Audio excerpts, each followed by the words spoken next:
नमस्कार, मी वैभव तेलकडे. VTS दी वैभव stock show मध्ये आपलं सहर्ष स्वागत करतो. नवरात्रोत्सव सुरू आहे आणि मी अंबानगरीतील अंबादेवीच्या मंदिरात इथे आलेलो आहे.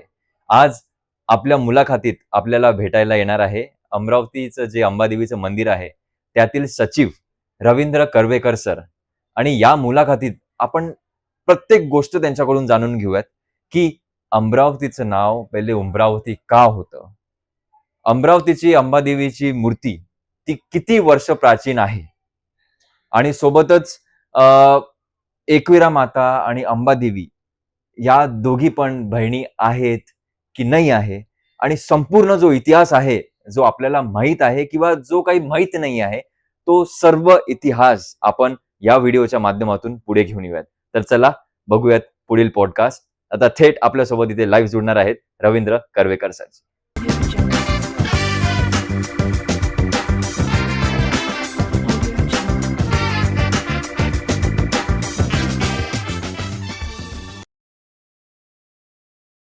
नमस्कार सर, VTS टॉक शो मध्ये आपलं मनापासून स्वागत करतो.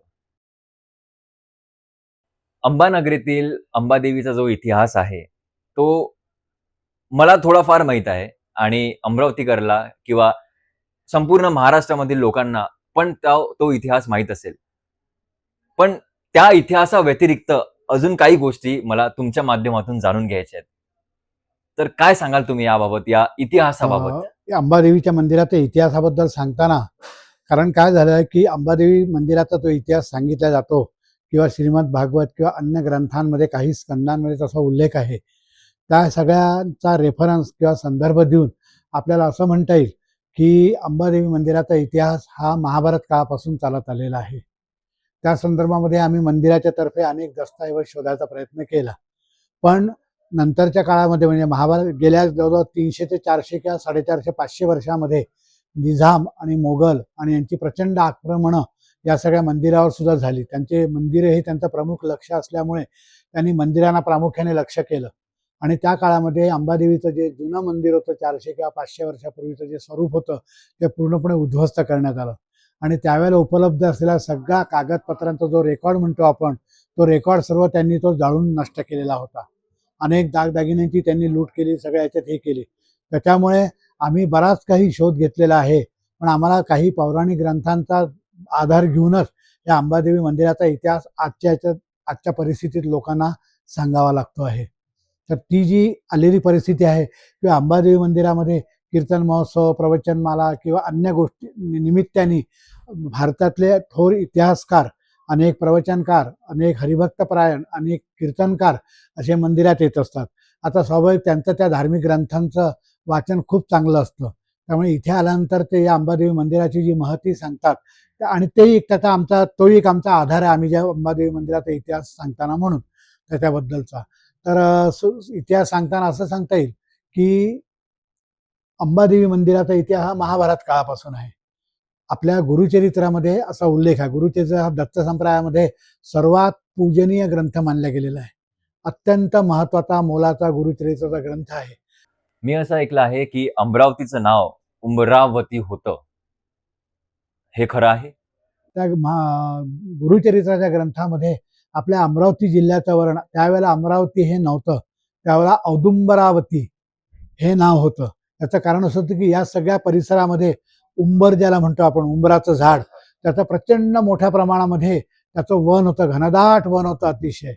आणि त्या उंबराच्या वनामध्ये पूर्ण भारतभरातले ऋषी महर्षी हे सगळे अनंत व्रत नावाचं एक गणपतीचं असलेलं अत्यंत कठीण व्रत करायला या सगळ्या वनामध्ये यायचे.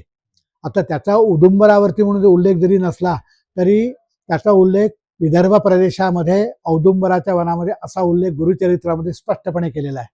गुरुचरित्रामध्ये आता विदर्भ प्रदेशाचा उल्लेख कसा आला, तर विदर्भ प्रदेशाचा उल्लेख सांगताना मला असं सांगता येईल की महाभारत काळामधली महाभारतातल्या मध्ये एक अत्यंत वंदनीय आणि पूजनीय व्यक्तिमत्व जे होतं ते माता रुक्मिणी.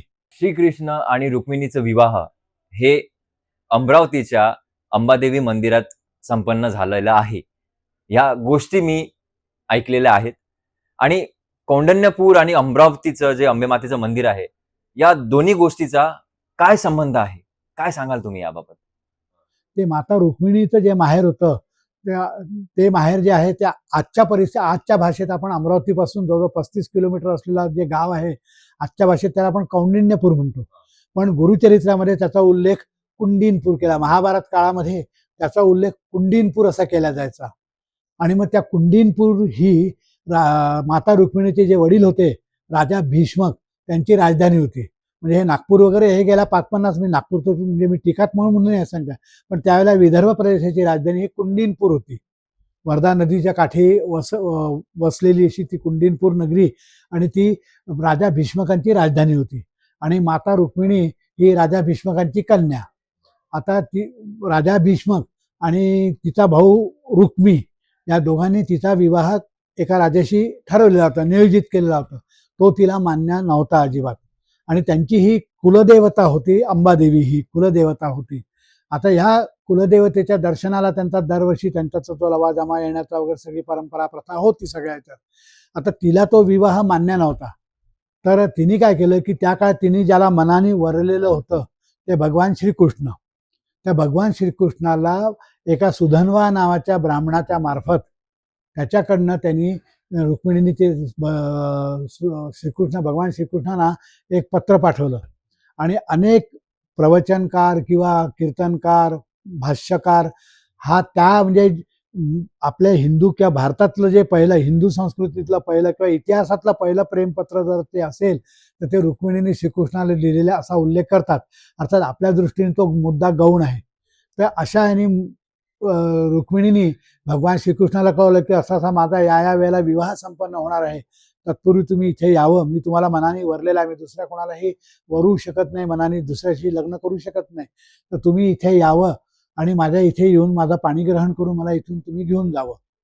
आता ही जी कुलदेवता आहे, आता ती कोंडिनपुरा 35 किलोमीटरवरून इथे कशी आली, तर त्यांची ही कुलदेवता होती. तर रुक्मिणीने वडिलांचं समाधान करण्यासाठी म्हणून तिने सांगितलं की मी कुलदेवतेच्या दर्शनाला म्हणून इथे येते. लवाजमा घेऊन ती आली आणि त्या लवाजमा घेऊन आल्यानंतर त्या ठरलेल्या नियोजित त्याच्याबरोबर भगवान श्रीकृष्ण वरपक्ष घेऊन इथे आलेले होते. आणि मग त्यांनी त्यांच्या त्या ह्याच्याप्रमाणे ठरल्या, दोघांचं जे प्री कम्युनिकेशन झालेलं होतं त्या ह्याच्यातून त्यांनी त्यांचा विवाह या मंदिराच्या समोर अंबादेवीच्या समोर संपन्न झाला. अशा प्रकारचा तो इतिहास सांगितला जातो. झाला आता संपन्न झाला आणि मग तिथून भगवान श्रीकृष्ण रुक्मिणीला घेऊन द्वारकेला वगैरे पुढे रवाना झाले सगळ्या ह्याच्यामध्ये. तर असा तो अंबादेवी मंदिराचा इतिहास आहे. आता ह्याच्यात काय झालं की नंतरच्या काळात काय झालं की आता महाभारत काळ वर्षानुवर्ष होत गेले. अमरावतीची जी जनता होती, अमरावतीची परिसीमा जी होती, तो आजचा जो आमचा आपण जर पाहिला असेल की परकोट म्हणून ज्याला म्हणतो त्याच्यात अमरावती नगरी होती. त्या अमरावती नगरीचे ग्रामदेवता ही होती अंबादेवी. म्हणून तिचं असं म्हणायचं त्यावेळेला की ग्रामदेवतेचं मंदिर जर गावाच्या बाहेर बांधलं तर ते आपल्या गावाचं रक्षण करते. म्हणून त्यांनी त्यावेळेला जे काही जुन्या 5,000-5,500 वर्षापूर्वी त्या अंबादेवीचं मंदिर बांधलं गेलं. आणि मंदिर बांधलं गेल्यानंतर लोक इथे दर्शनाला यायचे, पूजा करायचे, उत्सव करायचे, अशा प्रकारचं नवरात्रीचे हे करायचे, आश्विन नवरात्र आणि हे सगळं करायची परंपरा फार जुनी आहे.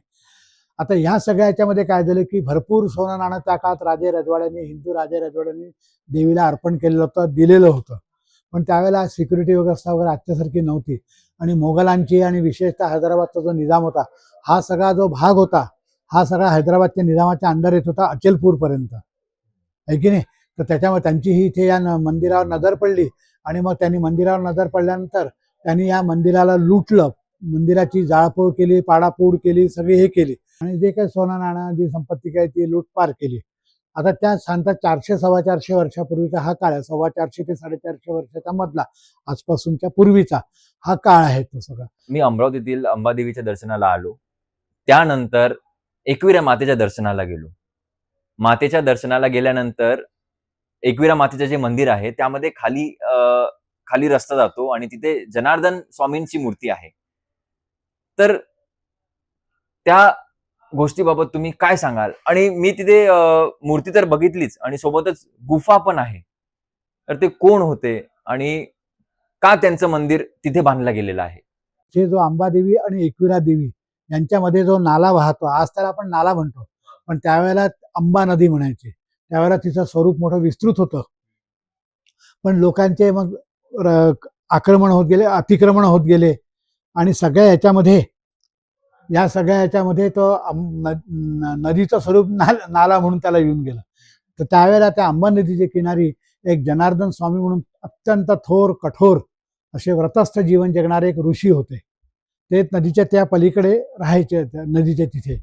आणि ते दररोज त्यांचं सगळं पूजा अर्चा सकाळची त्यांची आटोपली की इथून अंबादेवीचं दर्शन करायचं, अंबादेवीची पूजा करायची आणि मगच जाऊन पाणी प्राशन करायचं आणि अन्य काही खायचं प्यायचं असा त्यांचा तो क्रम होता. असं सांगितलं जातं की त्यावेळेला 450-450 वर्षापूर्वी एका पावसाळ्यामध्ये 3 ते 4 दिवस ह्या नदीचा पूर ओसरलाच नाही. त्यामुळे स्वामीजींना नदी क्रॉस करून अंबादेवीच्या दर्शनाला येता आलं नाही.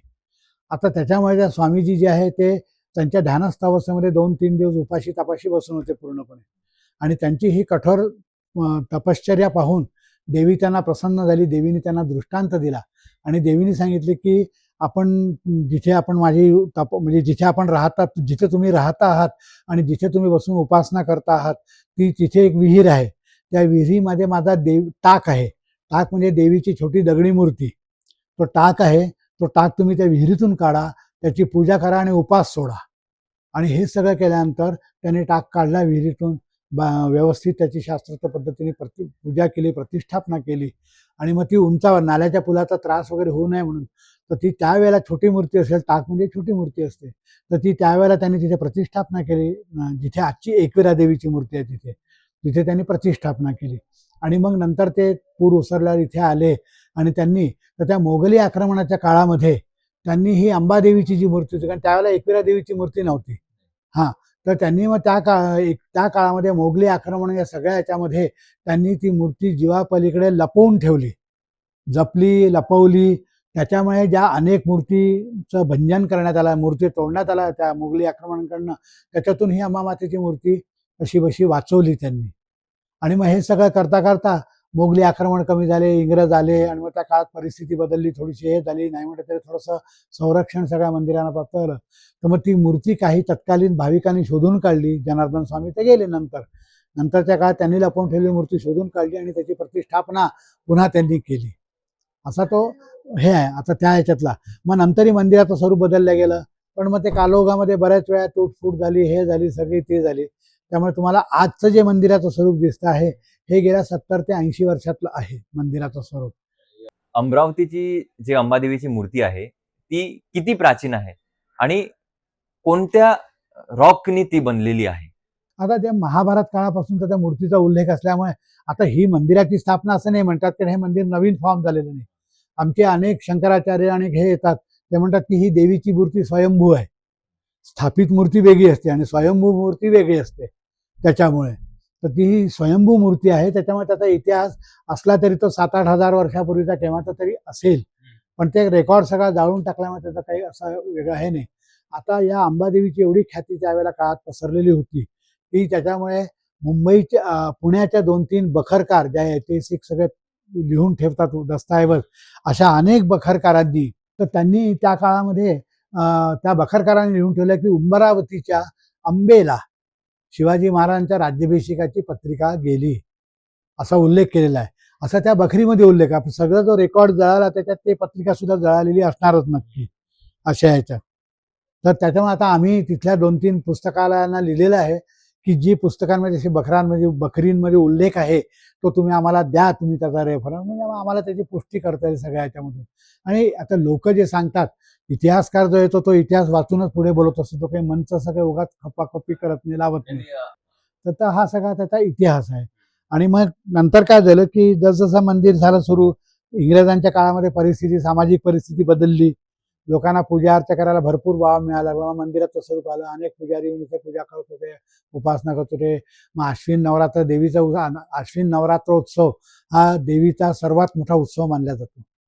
त्याचं कारण असं आहे की प्रतिपदेपासून तर कोजागिरी पौर्णिमा जी असते, अश्विन पौर्णिमा, तिथपर्यंत जे चंद्राचं जे कलेकलेने वाढणारं जे तेज असतं ते वर्षभरामध्ये सर्वात जास्ती तेजस्वी चंद्र आणि सर्वात जास्ती तेजस्वी अशी पृथ्वी स्वरूप हे असं उपलब्ध असतं.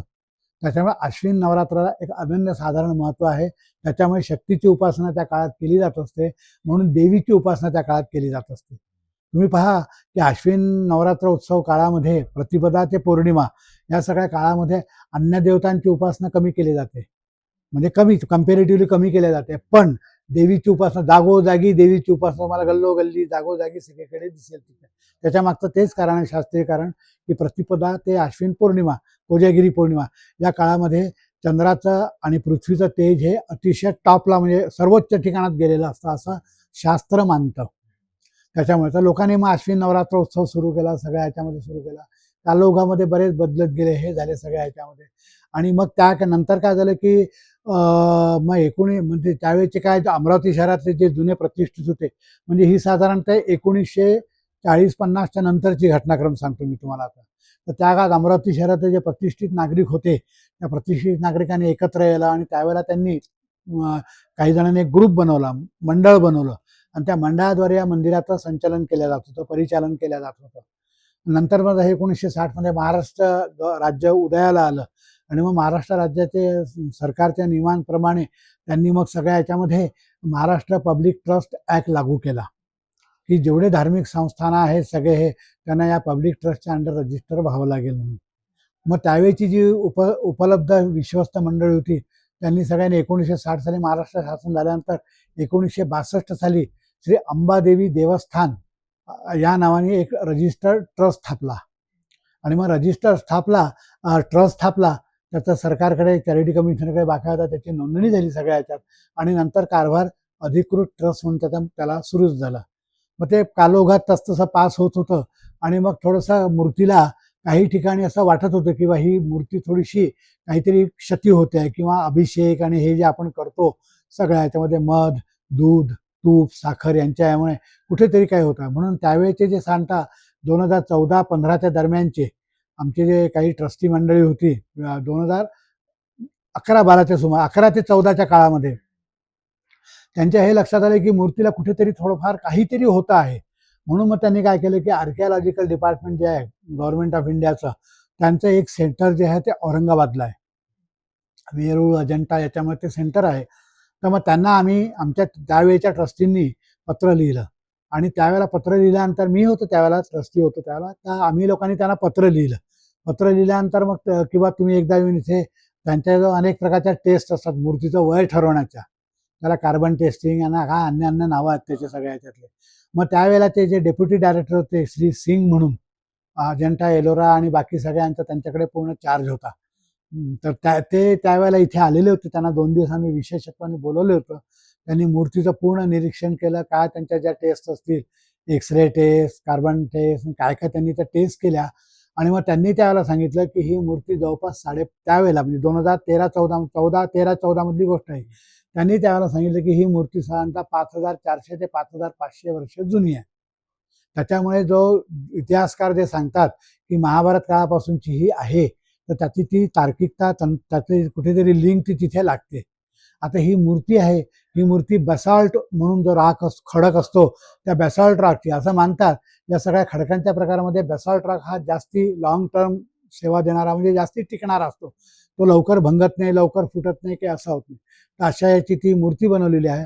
त्याला सिंग साहेबांनी असं सांगितलं आम्हाला, ही मूर्ती इतकी इतकी जुनी आहे, 5500 वर्षाच्या जवळपास, तुम्ही हिला प्राणापलीकडे जपा, हिला क्षती होऊ देऊ नका, कारण याचं ऐतिहासिक महत्त्व पौराणिक आहे, धार्मिक आहेत, पण ऐतिहासिक महत्त्व सुद्धा काही अनन्यसाधारण आहे.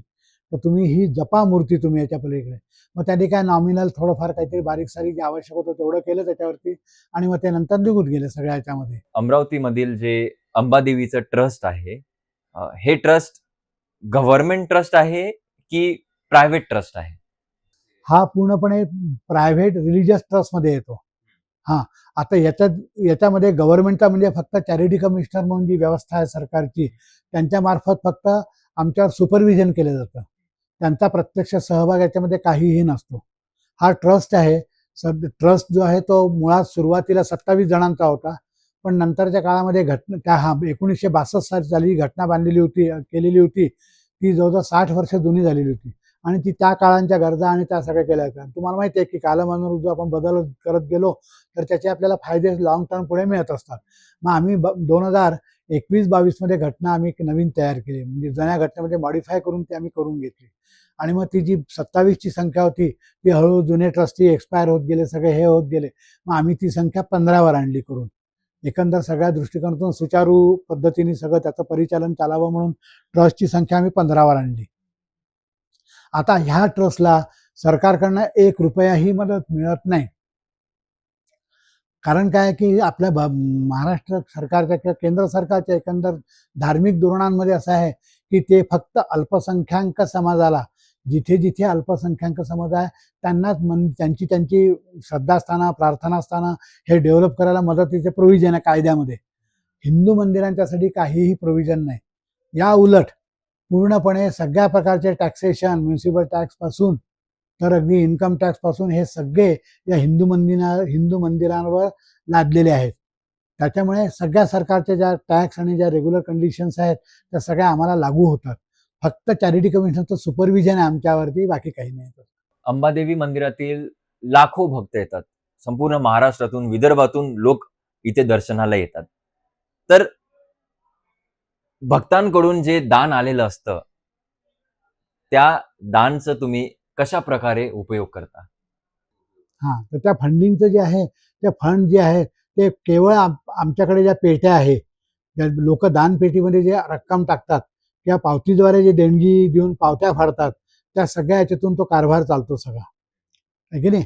तर त्याच्यामुळे तो कारभार सगळा त्या देणग्यांमधून चालतो, लोकांच्या देणग्यातून. त्याला आपण लोकवर्गणी म्हटलं तरी काही हरकत नाही, त्याच्यातून चालतो.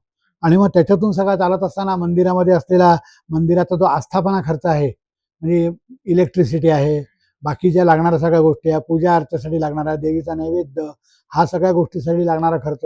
मग आता हे सगळी एवढी व्यवस्था चालवायची म्हणजे कर्मचारी ठेवणे आले, मग पुजारी आले, ऑफिस स्टाफ आला, ह्या सगळ्यांचा खर्च जो आहे तर हा लोक जे देणग्या देतात त्या देणग्यांमधून काय पेटीत टाकलेल्या पैशातूनच तो हा सगळा खर्च भागवला जातो. अंबादेवी आणि एकविरा देवी या बहिणी आहेत का? हे असं मी ऐकलं आहे, पण तुमच्या माध्यमातून मला ऐकायला आवडेल. मी सुद्धा ते ऐकलेलं आहे आणि अनेक पौराणिक ग्रंथांमध्ये आहे. आता ते बहिणी म्हणून का मानतात, तर देवीने अनेक ठिकाणी आवश्यकतेनुसार वेगवेगळ्या स्वरूपामध्ये आपलं दर्शन दिलेलं आहे. कधी अत्यंत उग्र स्वरूपामध्ये, कधी उग्र स्वरूपामध्ये, कधी शीतल, कधी शांत, कधी अत्यंत प्रेमळ, अशा स्वरूपात दिलेलं आहे.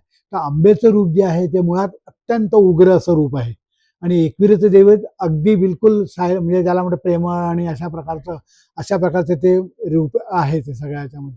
आणि जो इतिहास सांगतो आमचा, पौराणिक ग्रंथ सांगतात त्याप्रमाणे मूळ देवी जरी अंबा असली ती, तरी तिच्या अनेक रूपात तिने प्रकट अनेक ठिकाणी झालेली असल्यामुळे त्यांना त्या बहिणीचाच दर्जा असा देण्यात आलेला आहे आपल्या पौराणिक ग्रंथांद्वारे. नवरात्रीचे जे 9 दिवस असतात त्या 9 दिवसामध्ये अमरावतीमध्ये सकाळी 4 वाजतापासून पहाटे 3:30 वाजतापासूनच लोक इथे दर्शनाकरिता रांगा लावतात. आणि त्यामध्ये आणखी एक गोष्ट की जे आजकालची पिढी आहे, त्या पिढीने नवरात्र हा शब्द ऐकला म्हणजे एकच गोष्ट पुढे येते की गरबा, आणि सोबतच 9 दिवस वेगवेगळ्या रंगाचे वस्त्र घालायचं, ही गोष्ट सगळ्यात पहिले आमच्या पुढे येते. संपूर्ण आजची जी पिढी आहे त्यांच्या मनात ही गोष्ट येते. बट याच्या व्यतिरिक्त 9 दिवसाचं जे नवरात्रीचं महत्व आहे ते काय आहे? तर सुरुवातीला अंबादेवी मंदिरामध्ये नवरात्रीचा जो उत्सव होतो त्याला सुद्धा काही 100 वर्षांची परंपरा आहे. त्यामुळे आश्विन वद्य प्रतिपदा म्हणजे आपला आजचा जो दिवस आहे घटस्थापनेचा, त्या दिवशी देवीची घटस्थापना होते. देवीच्या मूर्तीला विधिवत महाअभिषेक केला जात असतो आणि मग देवीची जी घट स्थापन करण्याची जी सगळी आहे ती विधिवत पूजा करून देवीचे घट स्थापन केले जातं. घटस्थापना म्हणजे त्याच दिवशी का केलं जातं? कारण नाही, याचं कारण असं आहे की आता कसं आहे की आपल्या भारतीय परंपरेमध्ये अनेक प्रकारचे देवीचे नवरात्र आहेत. काही लोक म्हणजे काही अनेक संप्रदाय असे आहेत की ते अश्विन नवरात्र मोठ्या प्रमाणावर साजरा करतात.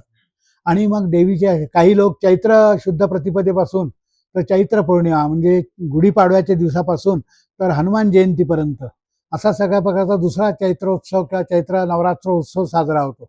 याच्याशिवाय आणखीन शाकंभरी नवरात्र आहेत किंवा असे अनेक प्रकारचे नवरात्र.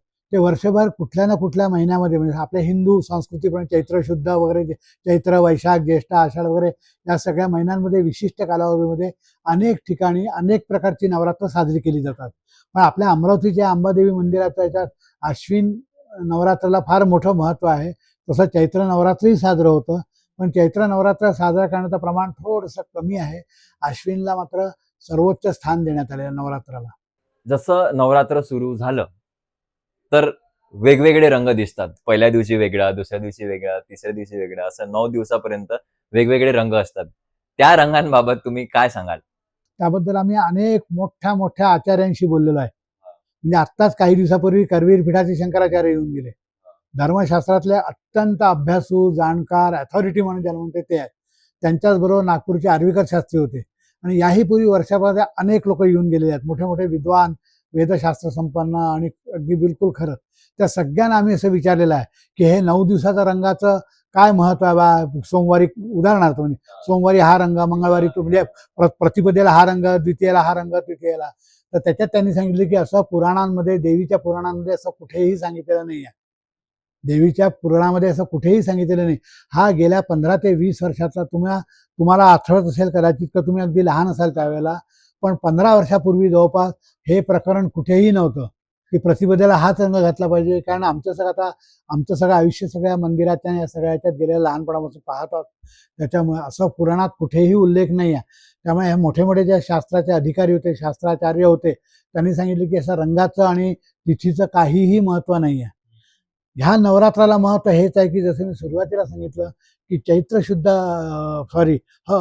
अश्विन शुद्ध प्रतिपदा ते पौर्णिमा या काळामध्ये चंद्राचं जे तेज वाढतं, पृथ्वीचं जे तेज असतं ते सर्वोच्च असल्यामुळे या काळामध्ये शक्तीची उपासना म्हणजे देवीची उपासना अतिशय लाभकारक अशी मानल्या जात असते अशी. म्हणून या काळामध्ये अश्विन नवरात्रोत्सव सगळीकडे मोठ्या प्रमाणात साजरा होत असतो. लहानपणापासून जे पाहत आलेलो आहे त्या अनुषंगाने मी असं सांगू शकतो की गरबा हा मुळात आपला नव्हताच.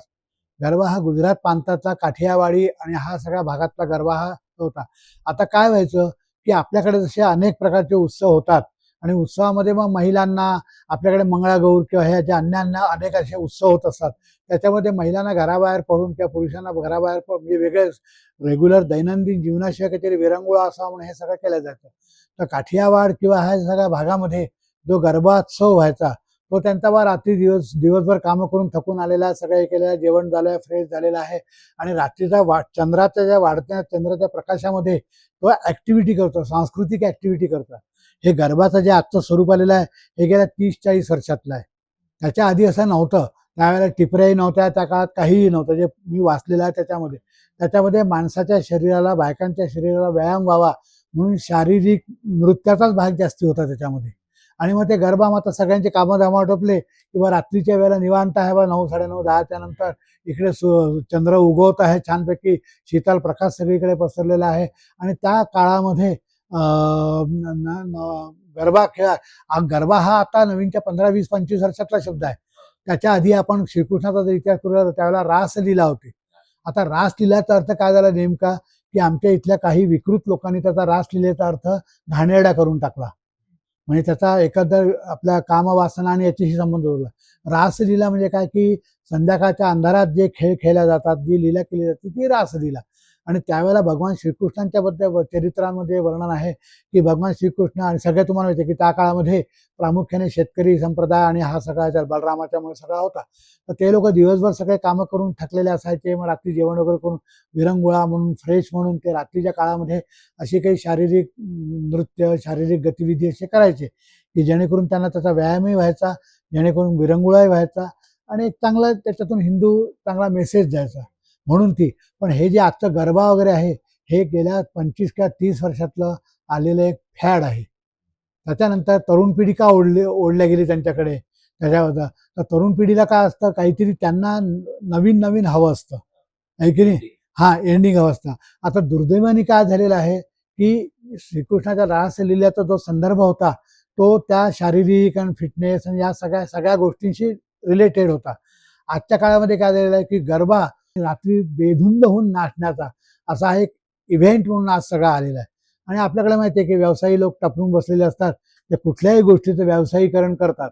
मग आता याच्यातून गरब्याचंही व्यवसायीकरण झालं आणि त्या ह्याच्यातून मग आज प्रतिपदेला हा रंग नेसा, द्वितीयेला हा रंग नेसा, तृतीयेला हा रंग नेसा. ते ऍक्च्युली मार्केटिंग व्यापारी लोकांनी आपापली विक्री वाढवण्यासाठी हा केला तो फंडा. याच्या पलीकडे दुसरं काही नाही असं माझं मत आहे.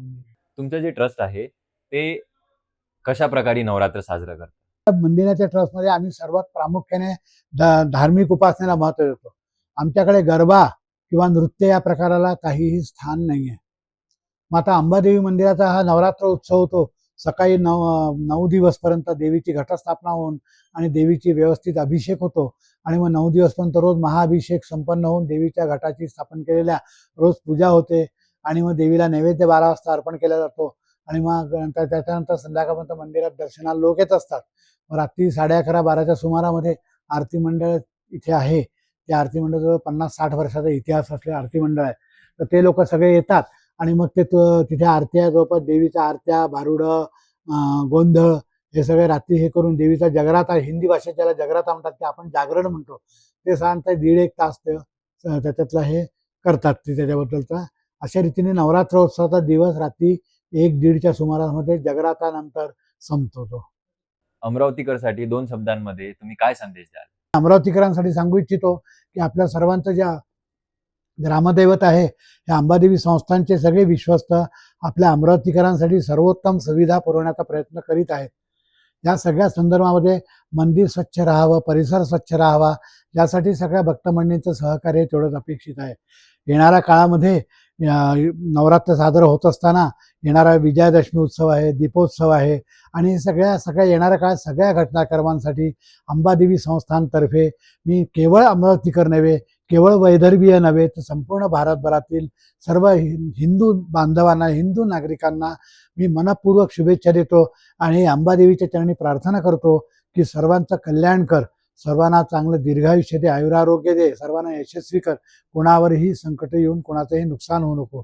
आणि मला खात्री आहे की अंबामाई सगळ्यांच्यावर आशीर्वादाचा हात कायम राखेल. खूप खूप धन्यवाद सर. तुम्ही तुमचा महत्त्वाचा वेळ काढून या पॉडकास्टला आले आणि या पॉडकास्टच्या माध्यमातून भरपूर जणांना जे पण हा पॉडकास्ट बघत आहे त्यांना अंबादेवी ट्रस्टबद्दल माहिती, सोबतच इतिहास काय आहे या गोष्टी आणि भरपूर काही वेगवेगळ्या गोष्टी जसं नवरात्राचे रंगाबद्दल तुम्ही बोलले, इतिहासाबाबत बोलले आणि ते 9 दिवस का महत्त्वाचे असतात याबाबत बोलले. या सर्व गोष्टी जे पण हा पॉडकास्ट बघत आहे त्यांना या गोष्टीचं उत्तर नक्की मिळालं असेल. खूप खूप धन्यवाद.